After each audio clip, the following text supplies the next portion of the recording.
야고보서 제5장 7절에서 11절 말씀 함께 보겠습니다. 하나님께서 주신 말씀입니다.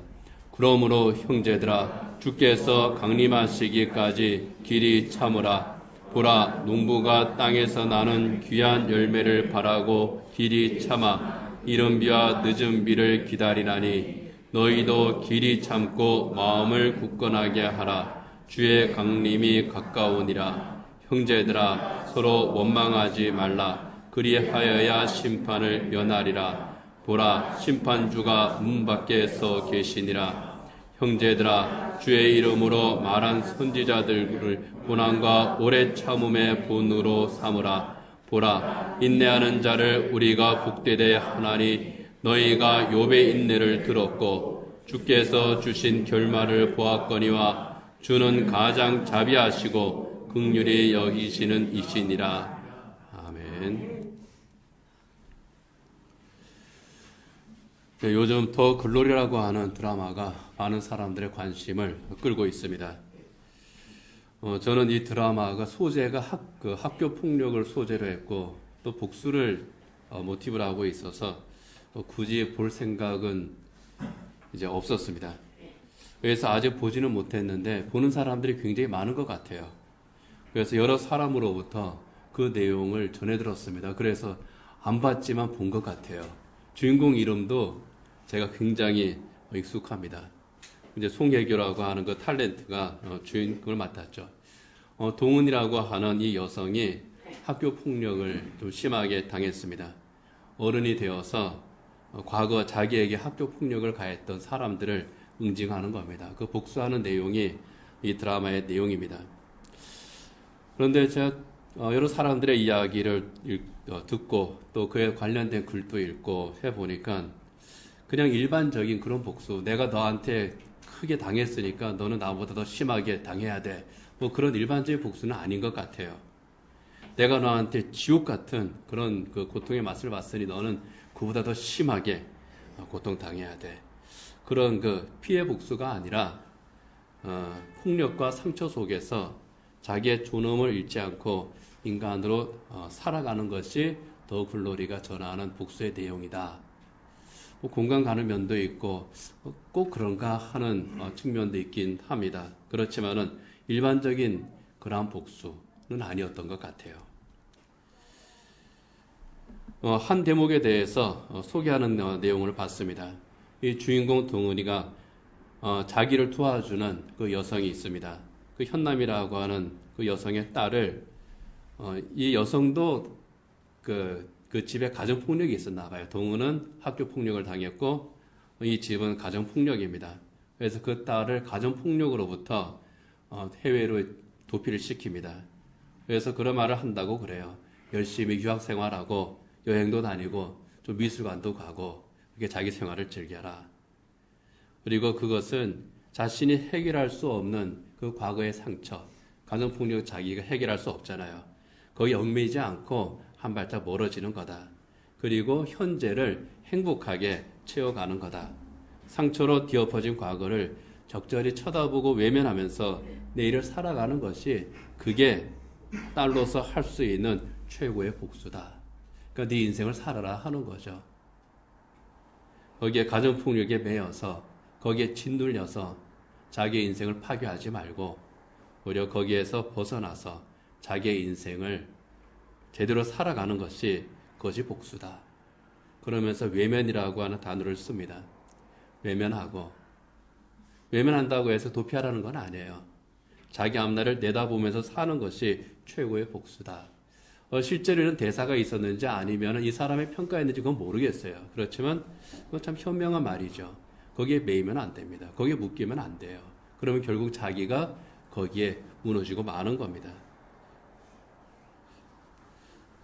그렇지만은 복수에 있어서 내가 누군가를 복수하겠다. 내가 학교 폭력을 당했으니 또는 가정 폭력을 당했으니 또는 다른 폭력을 내가 당해서 억울한 일을 당해서 내가 복수하겠다. 그래서 복수의 여러 방법 가운데에서 하나를 선택을 합니다. 그러나 어떠한 선택을 하든지 간에 통쾌한 복수란 것은 없는 것 같아요. 악을 악으로 갚는 복수는 승리가 아니라 서로 파괴하는 겁니다. 드라마에서 말하는 것처럼 악을 외면함으로써 그것을 이긴다고 할지라도 그 복수는 잃어버리는 것들이 참 많은 복수겠다. 그런 생각이 들어요. 복수한다는 것, 잃어버리는 것이 많습니다. 더 글로리의 드라마 주인공 동훈도 나름 멋지게 복수한 것처럼 보이긴 합니다. 그래서 많은 사람들이 막 찬사를, 그 드라마에 찬사를 이렇게 이제 쏟는 것을 봅니다. 근데 그런 생각을 하게 됩니다.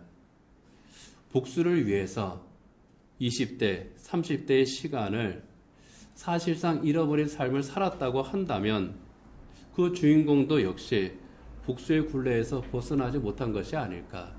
만약 그것이 실제 상황이라고 하면 그 통쾌하게 복수한 뒤에, 멋지게 복수한 뒤에 그에게 남은 것은 대체 뭘까?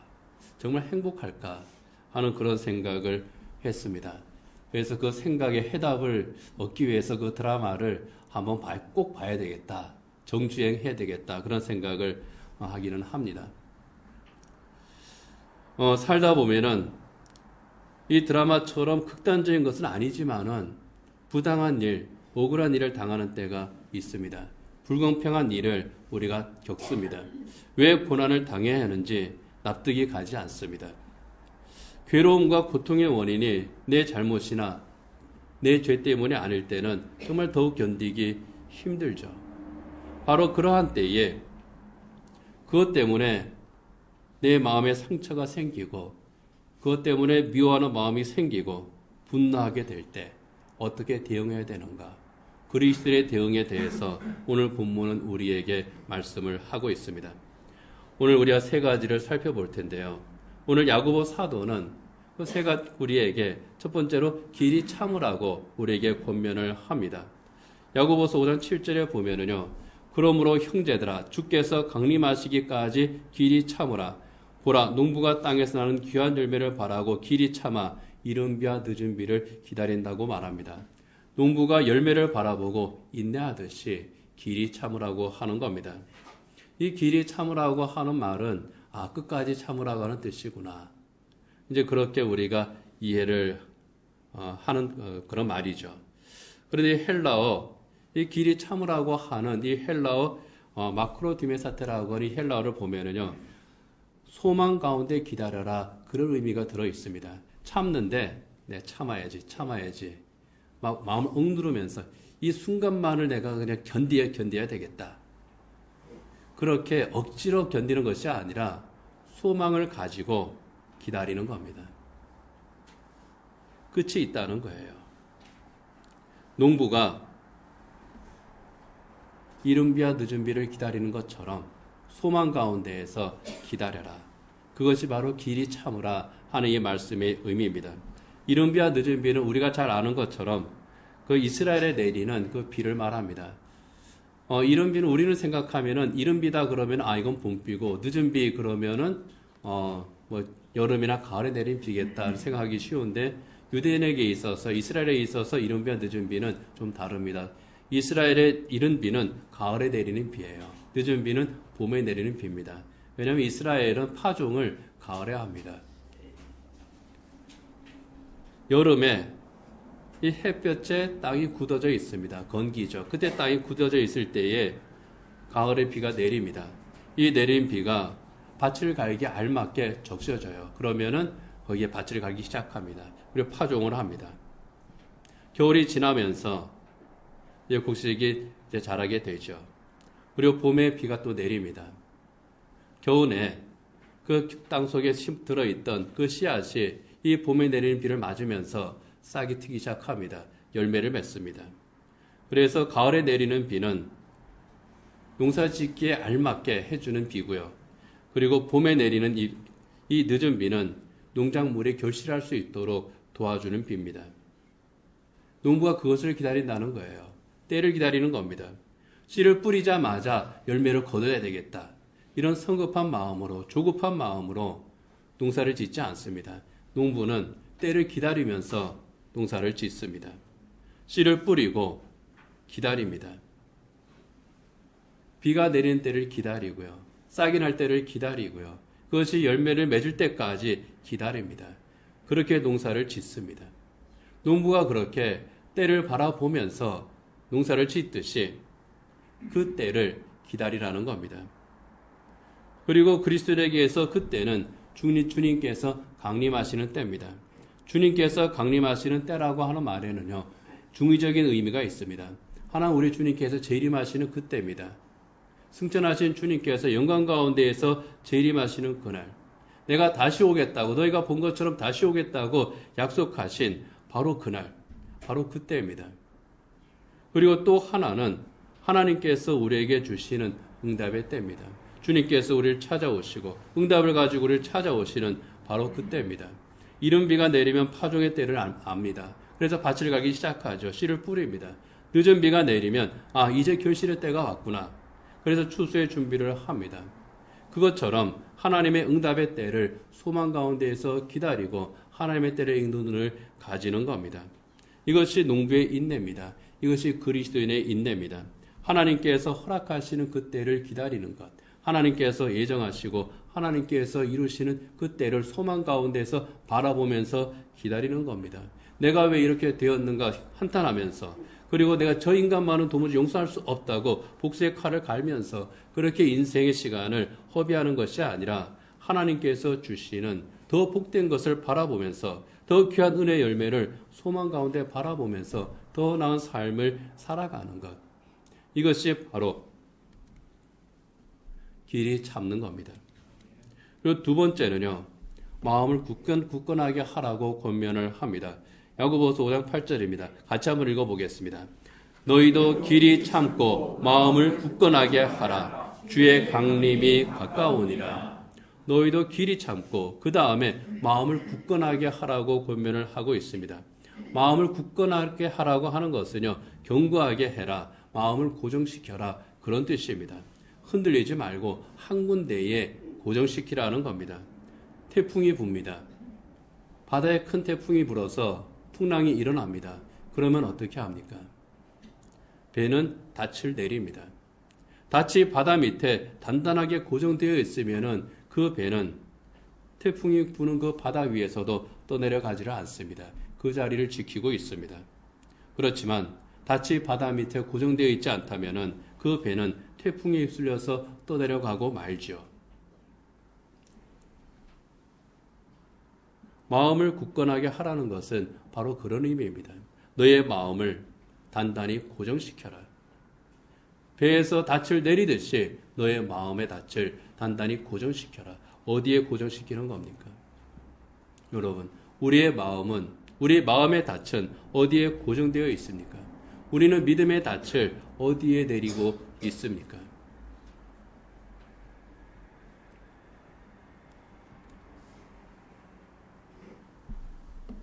태풍이 불어온다면 풍랑이 있는 바다 밑으로 즉시 닻을 내려서 그 배를 견고하게 고정해야 하는 것처럼 우리의 삶에 시련의 태풍이 불어올 때에 우리가 해야 할 일은 우리 믿음의 닻을 내리는 겁니다. 그 믿음의 닻을 주님에게 내리는 겁니다. 내 마음의 닻을, 내 믿음의 닻을 주님에게 내려서 단단하게 고정시키는 겁니다. 그것이 바로 세상이 아니라 주님을 바라보면서 주님에게만 소망을 두는 겁니다. 그리고 세 번째는요, 서로 원망하지 말라고 권면을 하고 있습니다. 9절 말씀 같이 한번 읽어보겠습니다. 형제들아, 서로 원망하지 말라. 그리하여야 심판을 면하리라. 보라, 심판주가 문 밖에 서 계시니라. 서로 원망하지 말라. 일이 잘못되거나 정말 내가 이 마음이 무너져서 버티기 힘들어졌을 때, 그때 우리에게 찾아오는 현상이 하나 있죠. 누군가를 표적으로 만드는 겁니다. 미워하는 거예요. 왜 미워하느냐고 물으면요, 내가 미워서 미워하는 게 아니라고 그래요. 대부분 그렇게 말합니다. 저도 그렇게 말해요. 미워하지 않는데 미워해요. 이 마음에서 화가 팍 솟아 올라와요. 독한 말이 터져나가요.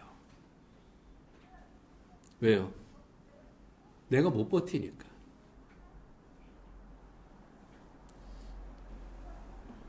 원인이 다른 데 있는 거 알아요. 그런데 그건 내가 감당할 수 없거든요. 그러니까 어떻게 합니까? 네가 그 원인을 나에게 제공했지. 그러면서 미워하는 겁니다. 원망은 그렇게 미워하고 화를 내는 마음을 의미합니다. 그러지 말라는 겁니다. 힘들게 만든 원인이 따로 있는 거 알잖아. 그런데 왜 눈앞에 보이는 사람들끼리 서로 입으로 그 말로써 상처를 입히느냐. 그러지 말라는 거예요. 야고보 사도가 교회들에게 편지를 보냈던 그때의 상황은요. 교회를 핍박하는 악한 세력으로 인해서 고난이 심했던 때입니다. 그때 교회와 성도들을 괴롭히는 사람들은요. 교회 안에 있지 않았어요. 교회 밖에 있었어요. 그런데 교회 안에서 다툼이 생기는 겁니다. 서로 미워하는 거예요. 서로 사랑으로 품어주고 격려해야 될 성도들 사이가 갈라지기 시작하는 겁니다. 서로 시기하고 정죄하고 미워하고 원망하는 일이 그 안에 생긴 겁니다. 우리가 그것을 알 수 있는 것은요. 이 야고보서 곳곳에 거기에 대해서 이 야고보 사도가 지적하고 있기 때문에 그래요. 몇몇 군데만 우리 이제 보면은요. 이 야고보 사도는 서로 다투지 마라. 분을 내지 마라. 그렇게 간곡하게 권면합니다. 야고보서 1장 19절에 보면은요. 같이 읽겠습니다. 내 사랑하는 형제들아 너희가 알지니 사람마다 듣기는 속히 하고 말하기는 더디하며 성내기도 더디하라. 말하기를 더디하고 성내기도 더디하라. 참으라는 거예요. 네가 지금 하고 싶은 그 말 좀 참아 하는 겁니다. 또 야고보서 3장 10절에서도 또 이렇게 말씀하죠. 같이 읽겠습니다. 한 입에서 찬송과 저주가 나오는도다. 내 형제들아 이것이 마땅하지 아니하니라. 예배 드릴 때 기쁨으로 찬송 막 하고요. 이 안에 하나님께서 주신 은혜가 가득히 넘쳐서 예배당 문을 딱 나갑니다. 근데 나서는 순간에 이 안에서 저주의 말이 나오는 거예요. 2000년 전에도 똑같았습니다. 또 야고보서 4장 11절이죠. 같이 읽습니다. 형제들아 서로 비방하지 말라. 형제를 비방하는 자나 형제를 판단하는 자는 곧 율법을 비방하고 율법을 판단하는 것이라. 내가 만일 율법을 판단하면 율법의 준행자가 아니요 재판관이로다. 서로 비방하지 말라. 헐뜯는 거예요. 상처 주는 겁니다. 입으로 상처를 주는 거예요. 여기뿐만이 아니죠. 혀는 생을 불사르는 수레바퀴라고 또 그렇게 말합니다. 야고보서에 보면은 가장 많은 부분이 바로 이런 부분들이에요. 오늘이나 그때나 교회는 사람 사는 곳은 다 비슷하더라 하는 겁니다. 여러분, 그런데요. 우리가 생각해 보면 원수는 어디에 있습니까? 집 밖에 있어요. 그런데 원수를 어디에다 만듭니까? 집 안에다 만들어요. 집 안에서 가족들이 서로 원수가 돼서 다툽니다.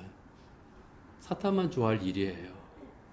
원수는 교회 밖에 있는데 교회 안에 있는 성도들이 서로 원수가 돼서 시기하고 원망합니다. 사탄이 기뻐할 일이죠. 야고보 사도는 그거를 보라는 거예요.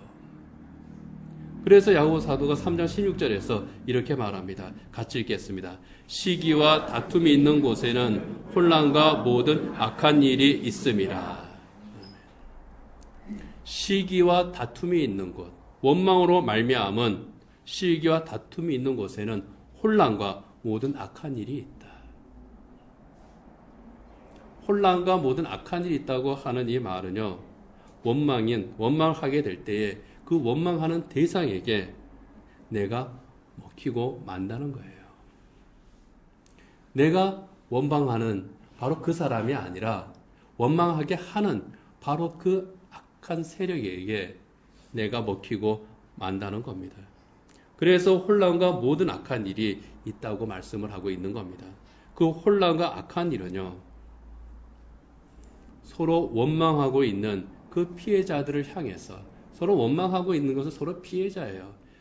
그 피해자들을 향해서 돌아오는 부메랑과 같은 겁니다.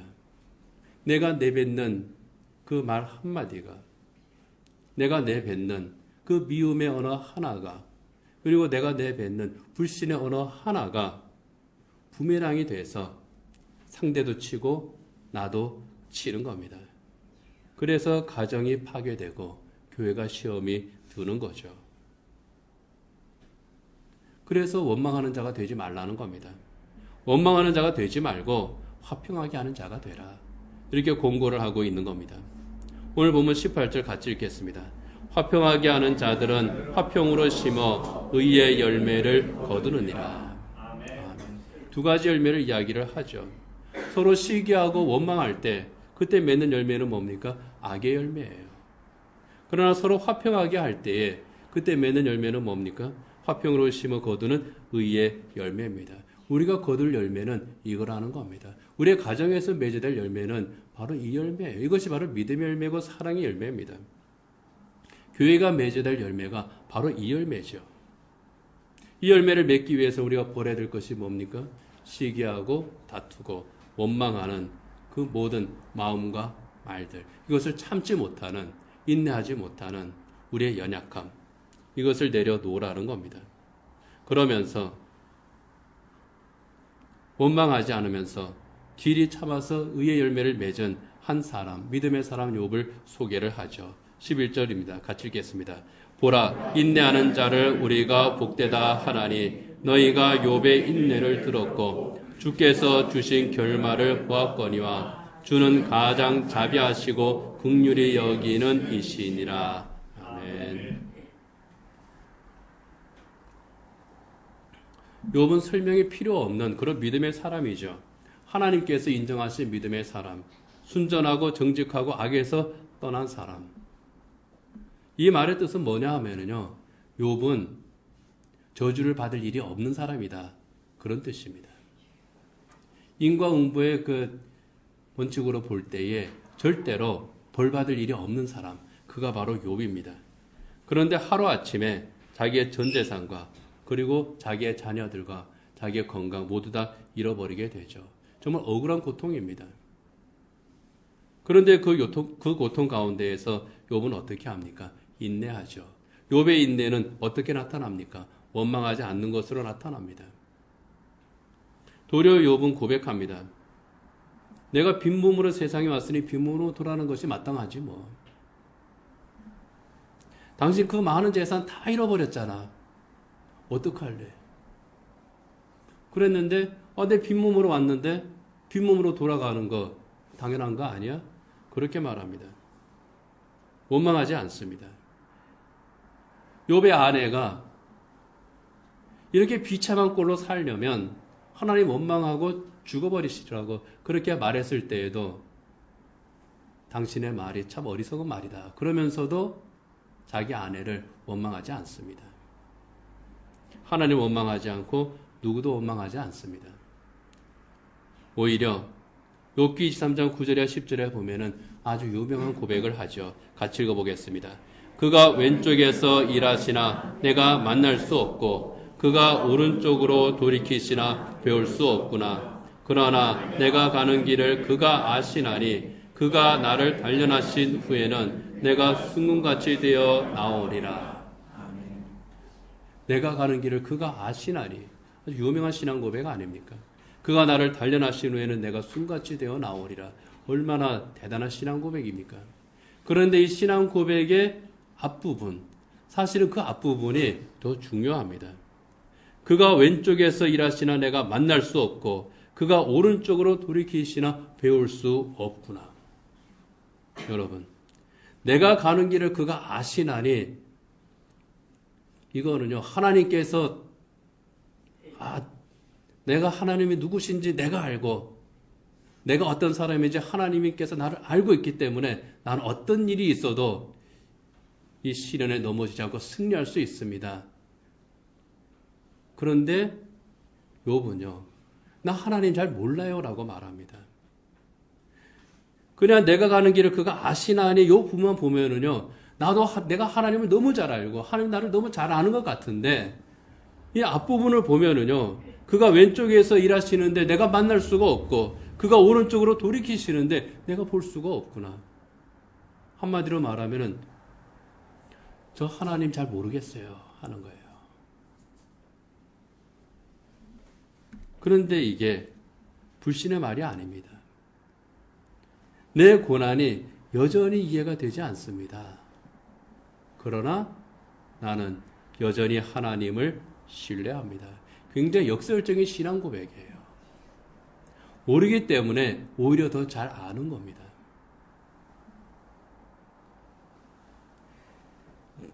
농부가 이른 비와 늦은 비를 기다리는 것처럼 하나님의 뜻이 어디에 있는지 그것을 기다리면서 찾는 겁니다. 나는 내 갈 길 몰라요. 잘 아는 것 같은데 사실은 모르는 게 우리잖아요. 내일 일이 어떻게 될지 우리는 계획을 세우지만 사실은 그 계획대로 될지 안 될지 모릅니다.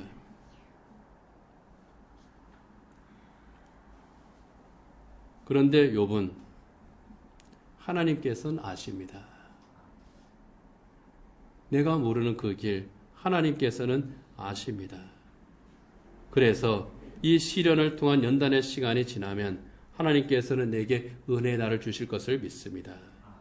이 신앙 고백으로요, 인내할 수 있었던 거예요. 그래서 소망 가운데에서 기다릴 수가 있었던 겁니다. 이것이 욥이 시련을 이긴 비결이었습니다. 예수 믿는다고 하는 것, 여러분, 시련에서, 고통에서 면제되는 것을 의미하지 않습니다. 때로는 이 욥처럼 큰 시련을 당할 수도 있고요. 예수 믿기 때문에 겪게 되는 그런 어려움이 있습니다. 요한복음 16장 33절에 보면은요, 세상에서는 너희가 환난을 당할 것이라고 우리 주님께서 말씀하셨고요. 그리고 베드로전서 4장 12절에도 보면은 너희를 연단하려고 오는 불시험 당하는 것을 이상한 일 당하는 것처럼 이상하게 여기지 말라고 말합니다. 살아가면서 시련을 당할 수 있다는 거예요. 어떤 면에서 보면은 성도가 믿음으로 살려고 할 때, 하나님의 뜻대로 살려고 할 때 원하지 않는 시련을 당하는 것 당연할 수도 있습니다. 그때에 사탄이 심어주는 마음이 있죠. 내가 왜 당해야 되지? 원망하는 마음이 들어오게 됩니다. 그때에 오늘 보면 11절 말씀처럼 욥의 결말을 우리가 기억해야 될 줄 믿습니다. 여러분, 처음에 소개한 드라마 더 글로리라는 드라마에서 그 주인공은 나름 멋지게 복수한 것 같습니다. 그렇지만 수많은 시간을 복수의 대상만을 바라보면서 살아가야 했습니다. 이 드라마에 대해서 얘기해 주는 사람이 그런 말을 합니다. 매일같이 자기가 복수해야 되는 그 대상의 이름을 말하더라는 거예요. 그 이름만이 이 머릿속에 가득 차 있는 겁니다. 그것이 자기의 인생의 가장 소중한 부분을 갉아먹은 거예요. 자기 인생을 잃어버린 복수죠. 우리가 누군가를 미워한다면 그것은 우리 인생을 잃어버리게 만듭니다. 누군가를 증오한다면요, 그 증오가 나를 삼켜버리는 거예요. 내 인생을 가장 슬프게 만들고 가장 아프게 만들고 무엇보다도 주님으로부터 멀어지게 만드는, 그리고 주님으로부터 멀어질 때에 많은 것을 하나님께로부터 오는 정말 많은 은혜들을 또 잃어버리게 만듭니다. 우리가 복되게 살아가야 될 그 인생을 잃어버리게 만드는 거예요. 그래서 그리스도인은 내가 미워하는 대상, 복수의 대상을 바라보는 것이 아니라 구원의 하나님을 바라보는 겁니다. 그것이 오늘 야고보 사도가 우리에게 권면하는 거예요. 너의 눈을 어디에 두고 있느냐? 무엇을 바라보느냐? 내 마음의 닻을 어디에다가 내리고 있느냐? 그 원수에게 내 마음의 닻을 내리면은요, 어떻게 되겠습니까? 같이 침몰하는 거예요. 인생을 잃어버리는 복수가 아니라 하나님께서 회복해 하시고 그 복을 주시는 것. 이 은혜 하나님께 소망을 두는 겁니다. 예수님께서 그렇게 하셨잖아요. 예수님의 생애를 보면 예수님을 음해하는 세력들이 있었습니다. 예수님을 미워하는 이들이 있었습니다. 예수님을 증오하고 예수님을 십자가 못 박아 죽이러 가는 자들이 있었습니다. 그때 예수님께서 그들을 어떻게 하십니까? 똑같이 복수하지 않으셨잖아요. 그들을 원망하지 않으셨잖아요. 오히려 십자가를 참으십니다. 십자가를 참으심으로써 구원을 하셨고요. 그 구원의 대상이 누굽니까? 우리예요. 그럼으로써 하나님께서 우리에게 주시는 가장 큰 복을 허락하신 겁니다. 그것이 주님의 사랑입니다. 여러분, 하나님께서 우리에게 원하시는 것이 바로 그겁니다. 너희가 무엇을 바라보느냐? 너희가 무엇에 마음의 닻을 내리고 있느냐? 하나님께서 욥에게 자비를 베풀어서 축복의 결말을 주신 바로 그 은혜를 누릴 것이냐 아니냐 하는 겁니다. 여러분, 야고보 사도는 우리에게 권면합니다. 서로 원망함이 없이 인내함 가운데에 주님을 바라보라는 겁니다. 그렇게 주님을 바라보면서 내 안에 있는 이 분노들, 내 안에 있는 미움들, 내 안에 있는 증오들, 내 인생을 죽이고 있는 그 모든 것들 내려놓는 거예요. 길이 참음으로 내 마음을 굳게 할 때 이른 비와 늦은 비로 열매 맺게 하시는 그 하나님의 은총이 우리와 함께 하는 겁니다. 여러분, 야고보 사도는 5장 11절 뒷부분에서 이렇게 말합니다. 주는 가장 자비하시고 긍휼히 여기는 이시니라. 여러분, 이게 우리가 바라봐야 될 대상이에요. 함께 기도하겠습니다.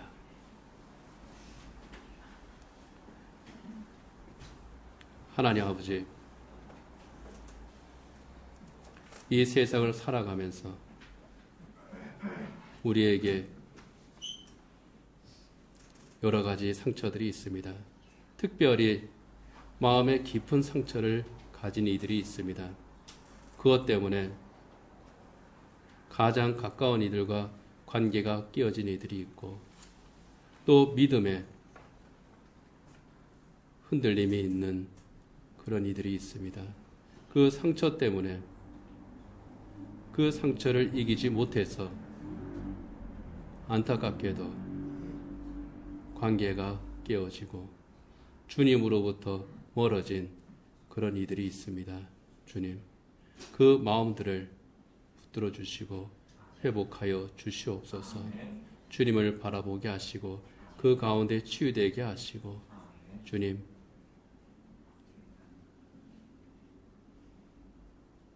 욥이 인내했듯이 저희들 소망 가운데에서 기다림으로 인내하게 하시고 화평으로 심어 의의 열매를 맺을 수 있는 저희들 되게 하여 주옵소서. 이 시간에 주님 앞에 몇 가지 제목을 놓고 기도하도록 하겠습니다. 혹시 내 마음에 미워하는 마음, 원망하는 마음, 정말 내가 사랑하는 이인데 그런 마음이 풍랑처럼 일어날 때 내 마음의 닻을 주님에게 고정할 수 있도록 그렇게 해서 그 악한 마음들을 이겨낼 수 있도록 또 주님 앞에 기도하시기를 바라고요. 욥처럼 하나님께서 우리에게 응답하시는 날을 소망 가운데에서 인내함으로 기다릴 수 있기를 기도해야 되겠습니다. 그리고 정말 우리를 원망하게 만드는 진정한 원망의 대상인 그 사탄과 우리의 영적인 선한 싸움을 싸워서 이기게 하시고 선한 열매, 의의 열매, 생명의 열매 거두게 해주시기를 이 시간에 주님 앞에 잠시 기도하겠습니다. 반주해 주시고요.